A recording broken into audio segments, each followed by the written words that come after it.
जय हिंद दोस्तों, आप सभी का अपने YouTube चैनल सीटेट वाला में फिर से बहुत स्वागत है। दोस्तों बंधु, कैसे आप सब उम्मीद करते हैं कि आप लोग स्वस्थ होंगे, मस्त होंगे, जबरदस्त होंगे।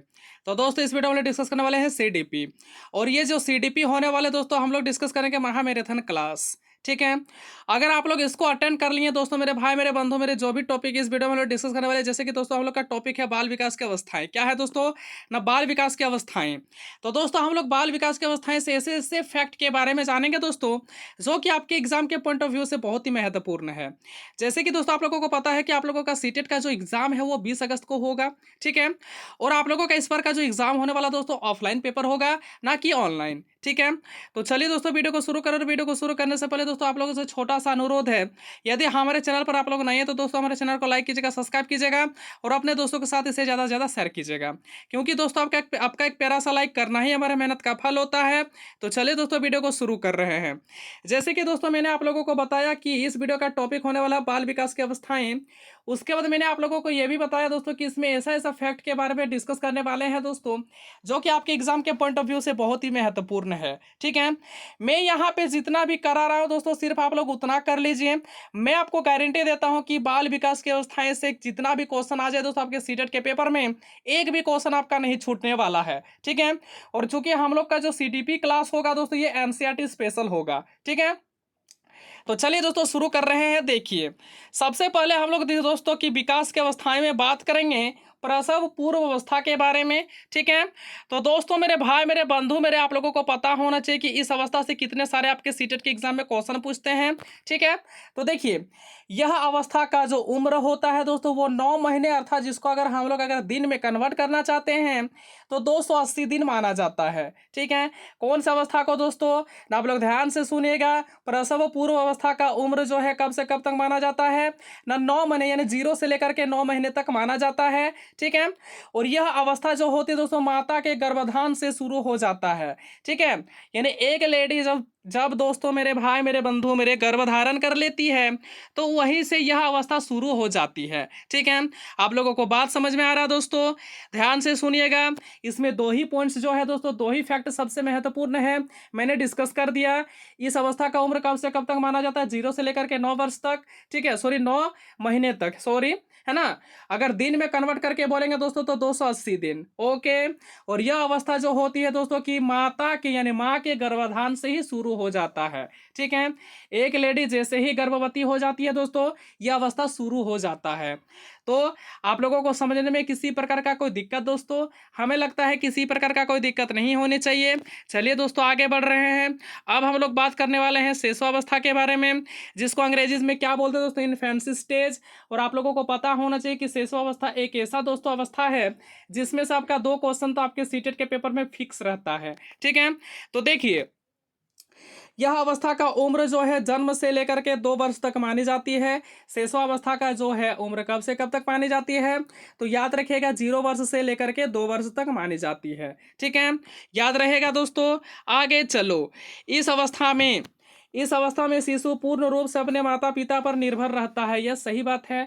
देखिए दोस्तों, कि जिसका उम्र होगा 2 वर्ष, जन्म से लेकर के 2 वर्ष तक होगा, वह बच्चा क्या करेगा दोस्तों? ना अपने माता पिता के ही ऊपर पूर्ण रूप से निर्भर होता है। ठीक है। तो इसीलिए मैंने ये पॉइंट्स को इंक्लूड करा है कि इस अवस्था में जो है दोस्तों शिशु पूर्ण रूप से अपने माता पिता पर निर्भर होता है।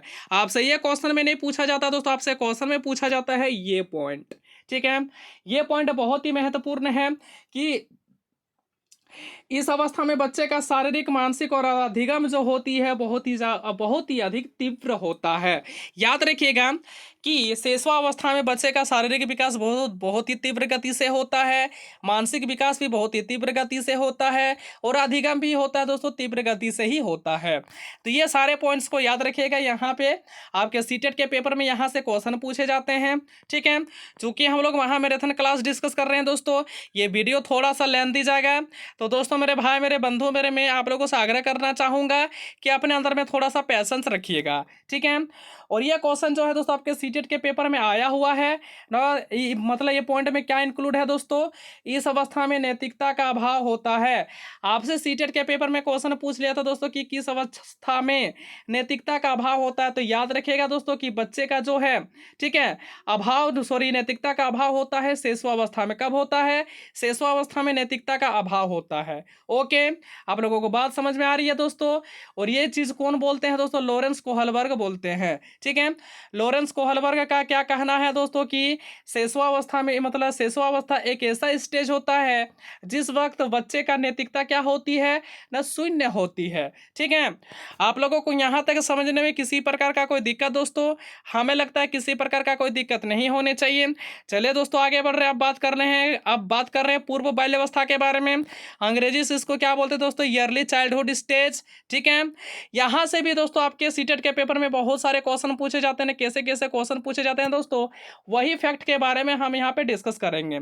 चलो देखो, इस अवस्था का उम्र जो है 2 से 6 वर्ष तक मानी जाती है। कभी कभार दोस्तों सीटेट का पेपर में ये भी क्वेश्चन पूछ लिया जाता है कि पूर्व बाल्यावस्था का उम्र कब से कब तक माना जाता है, तो याद रखिएगा 2 से 6 वर्ष तक मानी जाती है। अब ये जो नेक्स्ट पॉइंट है दोस्तों, ये वाला पॉइंट आपका बहुत ही ज़्यादा इंपॉर्टेंट है आपके सीटेट के एग्जाम के पॉइंट ऑफ व्यू से। ठीक है, तो इस अवस्था में जो होता है बच्चा एक बच्चा अनुकरण द्वारा सीखता है। किसके द्वारा दोस्तों? ना, अनुकरण द्वारा सीखता है। और आपके सीटेट के पेपर में ये क्वेश्चन भी आया हुआ है कि किस अवस्था में बच्चा जो है अनुकरण के द्वारा सीखता है, तो याद रखिएगा दोस्तों इसका आंसर होगा पूर्व बाल्यावस्था। ठीक है, आप लोगों को बात समझ में आ रही है दोस्तों? चलिए आगे देखो, इस अवस्था में एक बच्चे की जिज्ञासा अधिक होती है। और इस अवस्था में क्या होता है, एक बच्चे को मतलब एक बच्चे के अंदर में किसी चीज़ को जानने की जिज्ञासा बहुत अधिक होता है। ठीक है, आगे देखिए दोस्तों, इस अवस्था को खिलौने का आयु कहा जाता है। ये पॉइंट जो है दोस्तों आपके सीटेट के पेपर में क्वेश्चन के रूप में पूछा हुआ है कि किस अवस्था को खिलौने का आयु कहा जाता है, तो याद रखिएगा पूर्व बाल्यावस्था को क्या बोलते हैं ना, खिलौने का आयु कहा जाता है। ठीक है, और ये पॉइंट भी दोस्तों आपके सीटेट के पेपर में क्वेश्चन के रूप में पूछा हुआ है कि यह अवस्था भाषा अर्जन के लिए सबसे संवेदनशील अवस्था माना जाता है। ठीक है, आपके सीटेट के पेपर में क्वेश्चन पूछा था दोस्तों कि भाषा अर्जन के लिए सबसे संवेदनशील अवस्था माना जाता है दोस्तों, तो उसका आंसर क्या था ना, पूर्व बाल्यावस्था, जो कि अभी हम लोग डिस्कस कर रहे हैं। ठीक है, यहाँ से बहुत सारे क्वेश्चन पूछे जाते हैं दोस्तों, मेरे भाई मेरे बंधु मेरे। मैं आप लोगों से आग्रह करना चाहूँगा कि मैं यहाँ पे जितना भी पॉइंट्स को करवा रहा हूँ दोस्तों, सारे के सारे पॉइंट्स को आप लोग रट जाइए। हम ऐसे फैक्ट के बारे में बात करें दोस्तों जो कि आपके सीटेट के पेपर में एकदम हुब टू हुब वही क्वेश्चन पूछेगा। ठीक है, इस अवस्था में बच्चा कल्पनाशीलता वाले गेम्स में एक्टिव रूप से भाग लेते हैं। ये कभी कभार जो है दोस्तों आपके सीटेट के पेपर में देखा गया है। ठीक है, कि किस अवस्था में बच्चा जो है कल्पनाशीलता वाले गेम्स में एक्टिव रूप से भाग लेता है, तो इसका आंसर क्या हो जाएगा ना, पूर्व बाल्यावस्था इसका आंसर हो जाएगा। तो दोस्तों मेरे भाई मेरे बंधु मेरे, मैंने यहाँ पे पूर्व बाल्यावस्था के में जितने भी पॉइंट्स को डिस्कस किया दोस्तों, वो सारे पॉइंट्स उम्मीद करते हैं कि आप लोगों को क्लियर हो जाना चाहिए, किसी प्रकार से कोई डाउट नहीं रहना चाहिए। ठीक है, चलो दोस्तों अब आगे देखो, अब हम लोग बात करने वाले हैं उत्तर बाल्यावस्था के बारे में, या फिर जिसको हम लोग बाल्यावस्था बोलते हैं। अंग्रेजी में इसको लेटर चाइल्डहुड बोला जाता है या फिर चाइल्डहुड कहा जाता है। ठीक है, यहाँ से भी आपके सीटेट के पेपर में बहुत सारे क्वेश्चन पूछे जाते हैं ना, संभावित क्या क्या क्वेश्चन पूछे जाते हैं और क्या पूछा गया है, तो ये सारे पॉइंट्स को हम यहाँ पे डिस्कस करने वाले हैं। तो देखिए, अगर उत्तर बाल्यावस्था की बात किया जाए तो दोस्तों इस अवस्था का जो है उम्र 6 से 12 वर्ष तक मानी जाती है। कब से कब तक ना, 6 से 12 वर्ष तक मानी जाती है इस अवस्था का उम्र। आगे देखिए, इस अवस्था को तार्किक चिंतन की अवस्था भी कहा जाता है। ये जो है पॉइंट्स दोस्तों आपके सीटेट के पेपर में क्वेश्चन के रूप में पूछा हुआ है कि इस अवस्था को तार्किक चिंतन की अवस्था कहा जाता है। कौन सा अवस्था दोस्तों ना, उत्तर बाल्यावस्था या फिर सिर्फ बाल्यावस्था। ठीक है, इसे आरंभिक स्कूल की अवस्था कहा जाता है। ये पॉइंट्स भी बहुत ही ज़्यादा इंपॉर्टेंट है आपके सीटेट के एग्जाम के पॉइंट ऑफ व्यू से कि कौन सी अवस्था को आरंभिक स्कूल की अवस्था कहा जाता है, तो याद रखिएगा उत्तर बाल्यावस्था या फिर ओनली फॉर बाल्यावस्था। ठीक है, याद रहेगा दोस्तों। मैं यहाँ पे जितना पॉइंट्स को करवा रहा हूँ दोस्तों, मैं आप लोगों से आग्रह करना चाहता हूँ सारे के सारे पॉइंट्स को आप लोग रट जाइए। मैं आपको गारंटी देता हूँ दोस्तों 110% आपके सीटेट क्वालिफाई होगा। ठीक है, इस अवस्था को गंदी अवस्था भी कहा जाता है। ये भी आपके सीटेट के पेपर में पूछा हुआ था कि क्वेश्चन पूछ लिया था कि गंदी अवस्था किस अवस्था को कहा जाता, तो याद रखिएगा उत्तर बाल्यावस्था। ठीक है, कि इस अवस्था को स्फूर्ति की अवस्था या स्मार्ट एज भी कहा जाता है। तो दोस्तों मेरे भाई मेरे बंधु मेरे, ये भी क्वेश्चन जो है आपके सीटेट के पेपर में पूछा हुआ है कि स्मार्ट एज किस अवस्था को कहा जाता, तो याद रखिएगा उत्तर बाल्यावस्था को स्मार्ट एज कहा जाता है या फिर स्फूर्ति की अवस्था भी कहा जाता है। याद रहे रहेगा दोस्तों, और कोई चारा ही नहीं, आप लोगों को याद रखना ही होगा, क्योंकि आप लोगों को सीटेट क्वालिफाइड करना है। आप लोग जा रहे हैं दोस्तों शिक्षक बनने के लिए, तो आप लोगों को इतना चीज़ तो याद रखना ही होगा। तो आगे देखो, इस अवस्था को खेलों की अवस्था भी कहा जाता है। ये भी पॉइंट्स बहुत ही इंपॉर्टेंट है। मैं यहाँ पे फिर से आप लोगों को अवगत करवाना चाहता हूँ कि जितना भी पॉइंट्स के लिए मतलब डिस्कस कर रहा हूँ दोस्तों, वो सारे के सारे पॉइंट्स बहुत ही ज़्यादा महत्वपूर्ण है सीटेट के एग्जाम के पॉइंट ऑफ व्यू से।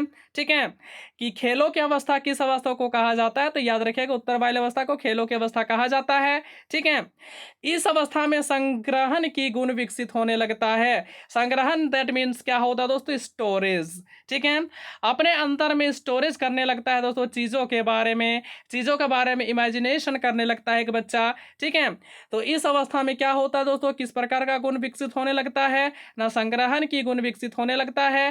That means quality of storage. ठीक है, क्वालिटी ऑफ स्टोरेज जो होता है दोस्तों विकसित होने लगता है कौन सा अवस्था में ना, उत्तर बाल्यावस्था में, जिसको हम लोग बाल्यावस्था भी कहते हैं। क्लियर है दोस्तों।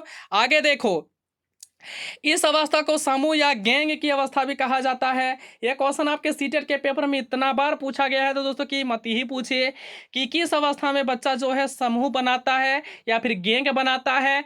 तो याद रखिएगा भाई मेरे बंधु मेरे, कि उत्तर बाल्य अवस्था या फिर बाल्य अवस्था में एक बच्चा जो है समूह बनाता है या फिर गैंग बनाता है। ठीक है, इसे अनोखा काल भी कहा जाता है, और उत्तर बाल्य अवस्था को क्या बोलते हैं, जीवन का अनोखा काल भी कहा जाता है। याद रखिएगा ये पॉइंट बहुत ही इंपॉर्टेंट है एग्जाम के पॉइंट ऑफ व्यू से। ठीक है, और मैं आप लोगों से यहाँ से क्वेश्चन पूछना चाहता हूँ दोस्तों कि कौन से मनोवैज्ञानिक ने, है ना, यानी कौन से मनोवैज्ञानिक ने उत्तर बाल्यावस्था अर्थात बाल्यावस्था को जीवन का अनोखा काल कहा है। इसका आंसर आप लोगों से मैं जानना चाहूंगा, और इसका आंसर उम्मीद करते हैं दोस्तों आप लोग कमेंट बॉक्स में इसका आंसर जरूर दीजिएगा, क्योंकि ये भी क्वेश्चन जो है दोस्तों बहुत ही ज़्यादा इंपॉर्टेंट है आपके एग्जाम के पॉइंट ऑफ व्यू से। ठीक है, अब हम लोग बात करने वाले हैं एडोलोसेंस के बारे में, जिसको हिंदी से किशोरावस्था बोलते हैं। इससे बहुत सारे क्वेश्चन पूछे जाते हैं। देखो, इस अवस्था का उम्र 12 से लेकर के 18 वर्ष तक मानी जाती है। कहीं कहीं पे 13 to 18 लिखा हुआ रहता है, कहीं कहीं पे 11 to 19 लिखा हुआ रहता है। ठीक है, तो जो आपके एनसीईआरटी में लिखा हुआ दोस्तों उसी को फॉलो कीजिए। तो एनसीईआरटी वाला फॉलो कीजिएगा तो देखिएगा दोस्तों कि इस अवस्था का जो उम्र माना जाता है वो 12 से लेकर के 18 वर्ष तक माना जाता है। ठीक है, आगे देखिए, इस अवस्था को जीवन का सबसे कठिन समय कहा जाता है। ये पॉइंट्स बहुत ही ज़्यादा इंपॉर्टेंट है एग्जाम के पॉइंट ऑफ व्यू से, कि किस अवस्था को जीवन का सबसे कठिन समय कहा जाता है ना। तो इसका आंसर क्या हो जाएगा ना, किशोरावस्था। ठीक है, आगे देखो, यह अवस्था को संघर्ष, तनाव, आंधी, तूफान और उलझन की अवस्था भी कहा जाता है। और यह पॉइंट जो है दोस्तों मेरे भाई मेरे बंधु मेरे, एग्जाम के पॉइंट ऑफ व्यू से बहुत ही ज़्यादा महत्वपूर्ण है, क्योंकि ये मतलब ये पॉइंट जो है क्वेश्चन के रूप में आपके सीटेट के पेपर में पूछा हुआ है। बहुत ही इंपॉर्टेंट है दोस्तों मेरे भाई मेरे बंधु मेरे, मैं आप लोगों को बताना चाहता हूँ। ठीक है, आगे बढ़ें दोस्तों। तो यहाँ तक आप लोगों को समझने में किसी प्रकार का कोई दिक्कत है दोस्तों? हमें लगता है किसी प्रकार का कोई दिक्कत नहीं होनी चाहिए।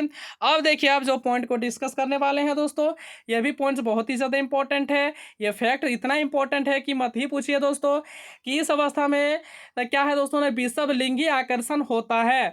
तो विषम लिंगी आकर्षण क्या होता है दोस्तों? तो याद रखिएगा, एक लड़का जो होता है लड़की के प्रति अट्रैक्ट होता है, और एक लड़की जो होती है दोस्तों एक लड़के के प्रति अट्रैक्ट होता है, उसको हम लोग बोलते हैं विषम लिंगी आकर्षण।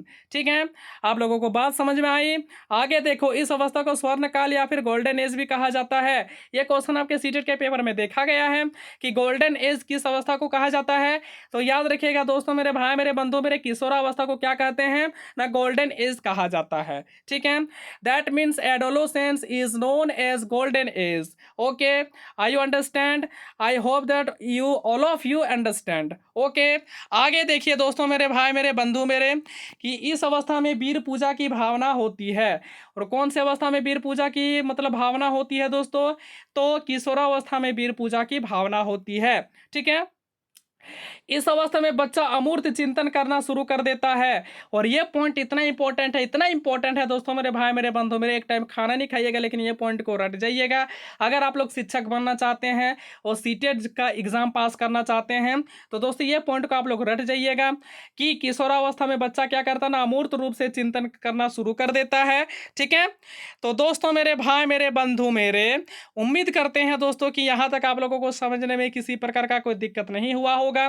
ठीक है, तो दोस्तों मेरे भाई मेरे बंधु मेरे मैं आप लोगों से पूछना चाहता हूँ कि यह वीडियो आप लोगों को कैसी लगी। यदि वीडियो अच्छा लगा है तो दोस्तों वीडियो के अंत में एक प्यारा सा लाइक जरूर कीजिएगा, क्योंकि दोस्तों आपका एक प्यारा सा लाइक करना ही हमारा मेहनत का फल होता है।